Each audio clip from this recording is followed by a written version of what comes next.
أعوذ بالله من الشيطان الرجيم.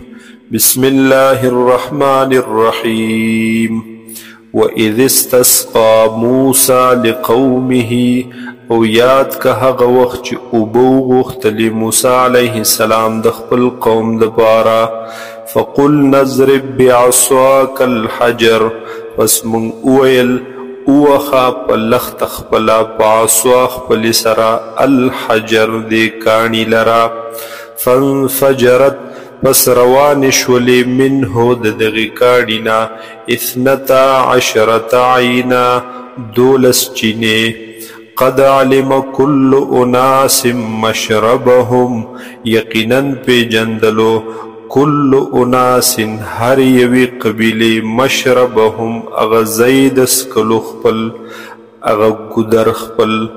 کلو خوری تاسو وشربو او سکی تاسو من رزق الله د رزق د الله نا ولا تعثوا في الارض او مگر زی تاسو پزمکه کې مفسدین په داسې حال کې چې یې فساد کوونکي وَإِذْ قُلْتُمْ يَا مُوسَى او یاد که هغه وخت چې وویل تاسو اے موسی علیه السلام لن نصبر على طعام واحد هرگز من صبر نشو کوله په یو قسم طعام په یو قسم خوراک باندې فدع لنا ربک پس اغواړه زمونږ دپاره د رب خپلنا یخرج لنا چې روباسي زمونږ دپاره مما تنبت الارض هاغه سیزونه چې را زرغونوي ځمکه چې راخیجي ځمکه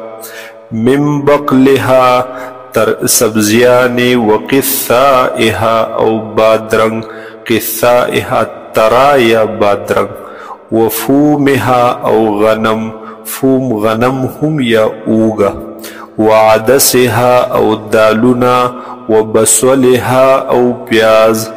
قال موسی علیہ السلام فرمایل اتستبدلون الذي هو ادنى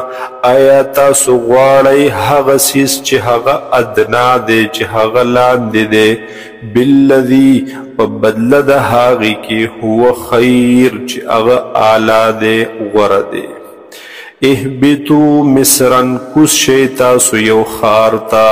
فان لکم پس بیشک وی بس تاسو دپاره ما هغه سألتم چې تاسو یې غواړئ وضربت علیهم الذلة والمسکنه او واچولی شو په دوی باندې په دې بني اسرائیلو باندې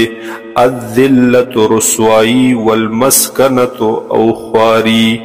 وباءوا بغضب من الله او اختشول دوی په غضب کې د جانب د الله نه اختشول دوی په غصه د الله کې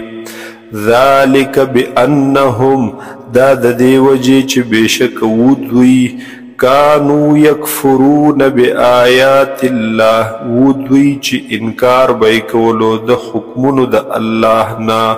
ويقتلون النبيين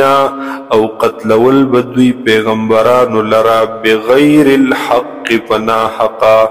ذالک دا د دې وجې بما عصوا وكانوا يعتدون چې دوی بنا فرمانی کولی او دوی د حد نه تجاوز کوونکي